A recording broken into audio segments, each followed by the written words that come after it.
Hi guys, welcome to today's video. Today we're going to talk about e-waste management tools. Background and scope.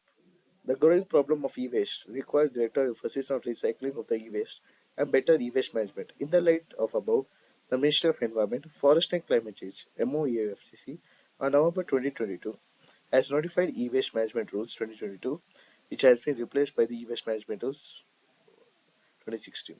2020 rules will come into force in 1st April 2023 and introduce recycling targets in the Extended Producer Responsibility (EPR) plan of the producers of e-waste.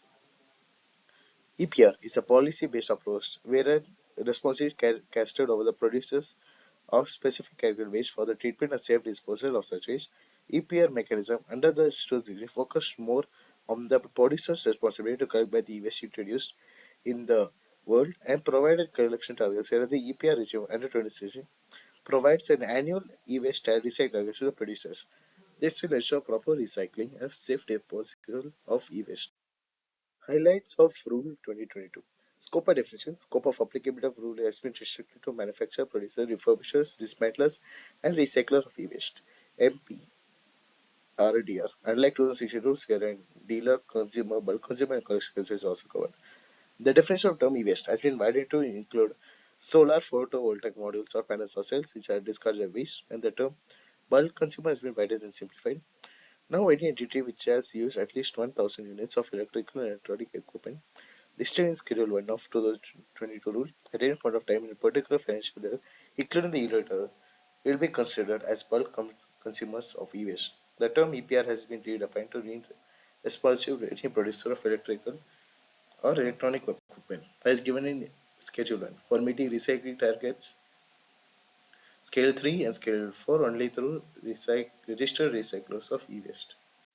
Registration requirement. Unlike 2016 rules, which mandates manufacturer, producer, refurbishers, equals of e-waste (MPRR) to obtain authorization from concerned state pollution control board, 2022 rules mandates MPRR of e-waste to obtain further registration of the portal to be developed by Central Pollution Control Board.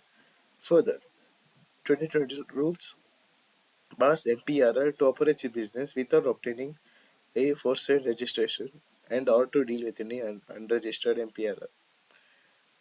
Reducing compliance with bulk consumers, in general parlance, private and public companies and multinational organizations are considered as bulk consumers for the purpose of those issues.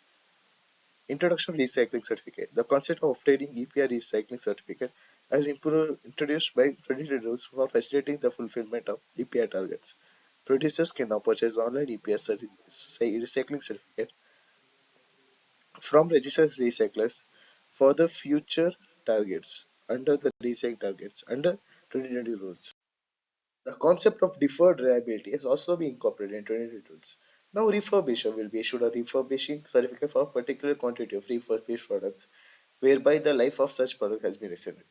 Producers can purchase refurbishing certificate from refurbishers to defer their EPRs via corresponding quantity of e-waste in a particular year. Incorporation of penal provisions and guidance scope. 2020 rules expressly introduced provisions related to environment compensation and prosecution under Section 15 of the Environment Protection Act 1986 EPA. Further, the environment compensation can also be imposed on an entity which aids or abets the violation of 2020 rules. Conclusion. As per studies available in public domain, India is the third largest generator of e-waste after China and USA. Expanding the definition of e-waste and electronic equipment specifies the recycling target with proper implementation mechanism and clearly specifying the rules and violation of Rule 22 will assist in better implementation of the collection, processing, and recycling of e-waste. E-waste Management Amendment Rules 2023. The Ministry of Environment and Forests introduced the E-waste Management Second Amendment Rules of 2023, which are officially issued on 30th January 2023. These amendment rules aim to modify the existing e-waste rules of 2022. Under the new amendment, all producers must furnish detailed information about the constituents of the equipment as well as their components, consumables, parts, or spares. They must also declare their compliance with the reduction of hazardous subject provisions as and when requested by the Central Pollution Control Board. Previously, this detailed information was mandated to be included in the product user documentation. However, in this amendment, the requirement to include such information document has been eliminated, and producers must provide it only upon the request from the CB. Additionally, the amendment introduces two new subsection list of exemptions in Schedule 2 of the e-waste management rules. These substances are cadmium and lead in solar panels, cells, solar photovoltaic panels, cells, modules, and lead in medical devices, excluding or implanted in factory products.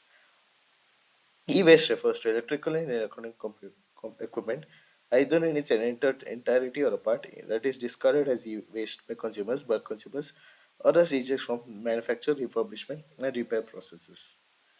E-waste includes items like refrigerators, television, LEDs, LCDs, washing machines, computers, printers, etc., which are not hazardous waste in themselves. The government has taken several measures to address the challenges associated with e-waste. These steps are outlined below. Applicability of the new are as follows. Applicability to all manufacturers, producers, refurbishers, dismantlers, and recyclers. Mandatory registration of all manufacturers, producers, refurbishers, recyclers, and portal developed by CBC. Entities without registration are prohibited from conducting business and cannot deal with unregistered entity. The previous authorization process is replaced by online registration. Only manufacturers, products, refurbishers, and recyclers need to be registered. Producers of notified EEE are assigned annual e-waste recycling targets based on the previous EEE, which are the electrical and electronic equipment. The targets starting at 60% for 2023-2024 and 2024-2025, 70% for 2025-2026 and 2026-2027 and onwards. Management of solar PV models has been incorporated into the new rules. The amendments as per e-waste second amendment rule are first. Rule 7 has been revised to make it compulsory for secure, accountable, sustainable management of refrigerants from end-of-life refrigeration and air conditioning equipment. Rule now emphasizes the secure and sustainable management of refrigerants from end-of-life refrigeration and air conditioning equipment. Compliance with the prescribed appropriate destruction technology by the CPCB will play a pivotal role in ensuring the proper management of refrigerants. The amendment to Rule 14 addressing the issuance of external product responsibility certificates for various end products resulting from recycling. The conversion factor for the certificates will be determined by CPCB guidelines subject to the approval of the steering committee. Rule 16 has undergone significant changes to introduce specific electrical and electronic equipment exemptions. It also establishes timelines during which certain procedures may not be available, based on the equipment's manner, placement, date, and the availability of reduced hazardous substance compliant parts and spares. Categories of equipment as per the e-waste management secretary: equipment utilizing or detecting ionized radiation, detectors for ionizing radiation containing lead, cadmium, and mercury, X-ray tubes with lead bearings, electromagnetic radiation amplification devices containing lead. Lead is used in shielding for ionized radiation. X-ray test objects made with lead, X-ray diffraction crystals containing lead stearate, ion selective electrodes containing lead and cadmium, electrochemical oxygens with lead anodes, infrared lead detectors with lead, cadmium and mercury, helium cadmium lasers containing cadmium, and so on.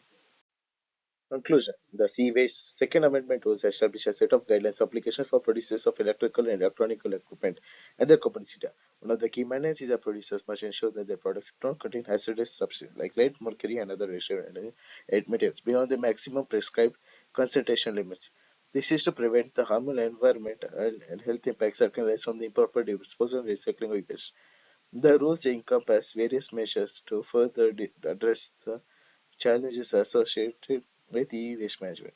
Firstly, they focus on the recognition and registration for producers, which involves identifying and acknowledging the producers responsible for bringing E-Triple to the market. The rules also highlight the importance of skill development for workers involved in the dismantling and recycling of reefer.